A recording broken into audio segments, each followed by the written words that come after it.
Salut, bienvenue dans Jeu de puissance. La saison régulière de NHL s'arrête dans un mois exactement. Le 18 avril, ça sera les derniers matchs qui auront lieu dans cette saison régulière. Et donc, la course au playoff commence. Et je vais vous parler de cette course au playoff. Je ferai une vidéo tous les lundis pour vous dire exactement où ça en est. Bon, d'un côté, il y aura beaucoup moins de suspense que de l'autre. Et d'ailleurs, on va tout de suite commencer par cette conférence Ouest où le suspense est vraiment pas terrible, hein, on va le dire. Voilà le tableau, voilà le classement, et on peut voir que ça va être très très compliqué pour les équipes à partir des Blues de Saint-Louis d'aller récupérer les équipes qui sont au-dessus pour cette wild card par exemple. Vu que les Predators de Nashville, depuis le mois de février, sont vraiment en feu, avec, par exemple, sur les 10 derniers matchs, seulement 2 défaites. Donc les Predators de Nashville qui ont pris vraiment une énorme option pour la qualification pour ces playoffs. Et si cela doit se jouer, ça sera sûrement les Kings de Los Angeles ou les Golden Knights de Vegas qui devront chuter. Mais pour cela, il faudrait vraiment une catastrophe pour ces deux équipes. Du côté des Kings de Los Angeles, ça va d'ailleurs un peu mieux depuis la dernière fois que j'en avais parlé, où ils avaient changé d'entraîneur, c'était vraiment assez catastrophique. Et ben là, 5 victoires sur les 10 derniers matchs, c'est plutôt pas mal. Et les Golden Knights de Vegas, qui avaient vraiment eu un gros trou d'air au mois de janvier, on fait un mercato avant la fin des échanges assez impressionnant, XXL comme on dit. Ils ont récupéré un défenseur, Noah Hanifin des Flames de Calgary. Ça, c'était vraiment un gros coup. Anthony Mantha des Capitals de Washington, qui va donner un peu plus de profondeur au 3e ou 4e trio. Et bien sûr, Thomas Hertel qui est blessé et qui est donc pour l'instant ne compte pas pour le cap salarial. Il y a une grosse discussion par rapport à ça parce que Mark Stone aussi est blessé et ne rentre pas dans le cap salarial, mais qui pourra être présent pour les playoffs comme Mark Stone. Et là, c'est vraiment, ça sera vraiment une équipe assez incroyable lors des playoffs, mais il faut qu'ils se qualifient. Bon, ils sont plutôt bien partis, vu que les Blues de Saint-Louis sont à 4 points des Golden Knights de Vegas, mais avec un match de plus joué. Donc vraiment, ça va être compliqué pour les Blues de Saint-Louis, mais c'est cette équipe que je vois aller peut-être titiller les Kings de Los Angeles ou les Golden Knights de Vegas. Ils sont à 4 victoires d'affilée, les Blues de Saint-Louis. Maintenant, pour le Wild, les Flames, il faudra un miracle. Je dis franchement, il faudra un miracle pour que ces équipes puissent se qualifier en playoff. Et dans cette conférence, on a déjà 3 équipes qui sont sûres. Là, mathématiquement, c'est sûr de ne pas atteindre les playoffs et de ne pas pouvoir se qualifier. C'est les Ducks d'Anaheim, avec la défaite de la nuit dernière, maintenant c'est sûr. Les Blackhawks de Chicago et les Sharks de San Jose. Et on va passer du côté de l'Est, du côté de la conférence Est, où là, il y a du suspense. Il y a du suspense. Bon, on a des équipes qui sont presque sûres d'être qualifiées. Je parle bien sûr des Boston Bruins, des Panthers de la Floride, des Maple Leafs de Toronto, même si mathématiquement, ils peuvent se faire récupérer. Mais bon, on va dire qu'ils sont qualifiés. Les Rangers de New York, avec encore une belle victoire la nuit dernière contre les Islanders de New York. Et les Hurricanes de la Caroline, là aussi, belle victoire, sont sûrs d'être qualifiés.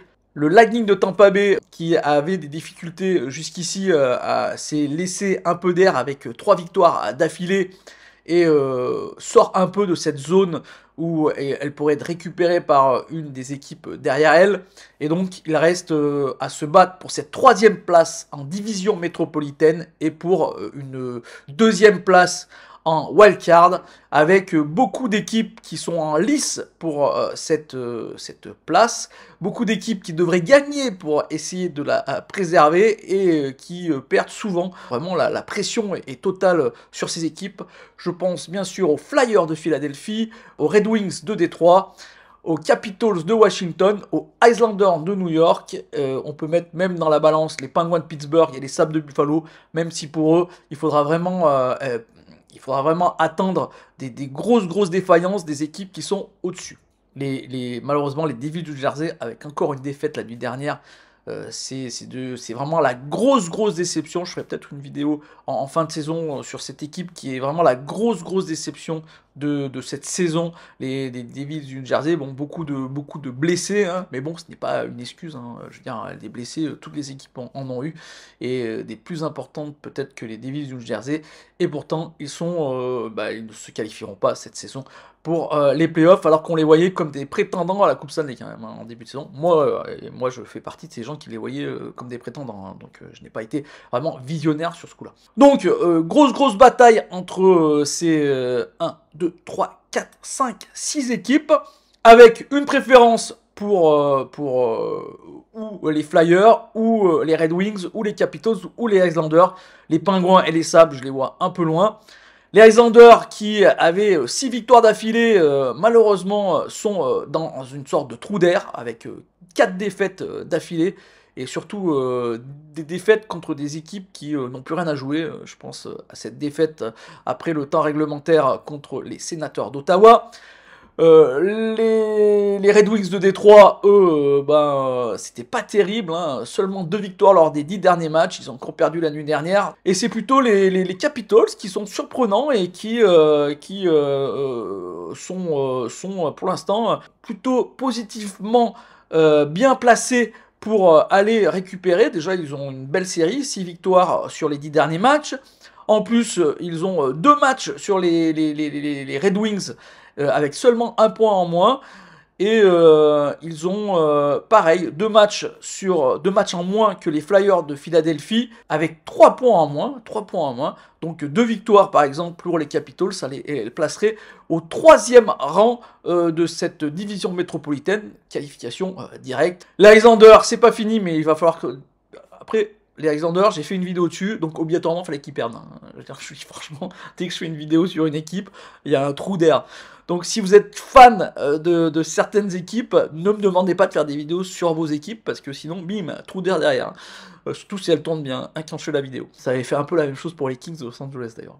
Je suis un peu le chat noir dès que je fais des vidéos. Bon, mais les Islanders ont quand même encore une possibilité d'aller se qualifier. Je dirais même que pour l'instant, par exemple, s'ils gagnent le prochain match, ils auraient le même nombre de matchs que les Red Wings, mais ils auraient 1 point en plus. Mais il faut gagner le prochain match. Et pour l'instant, ils ne sont pas dans une série très positive. Voilà, j'ai fait un tour de ce qui va être la course au playoff. Comme je vous l'ai dit, conférence Ouest, pas trop de suspense. Conférence Est, énormément de suspense, avec des matchs très importants. Par exemple, cette nuit, les Capitals de Washington vont cravacher pour gagner, et s'ils gagnent, ils passeront dans cette wild card et feront sortir les Wings de Détroit. Donc tous les matchs de ces équipes vont être importants jusqu'à la fin. Il y en aura entre 15 et 17, ça dépend des équipes. Ça va être très intéressant à regarder. On va voir si du côté de l'Ouest, il y a peut-être une équipe qui va exploser et une autre qui va s'effondrer. Ça pourrait être Vegas ou les Kings. Pour qu'il y ait du suspense, on verra ça. Dans tous les cas, ça reste quand même très intéressant jusqu'à la fin. J'espère que cette vidéo vous a plu. Si c'est le cas, n'hésitez pas à me faire un petit like, un petit commentaire ou à la partager. Moi, je vous dis à bientôt pour de nouvelles news de la NHL. Allez, ciao!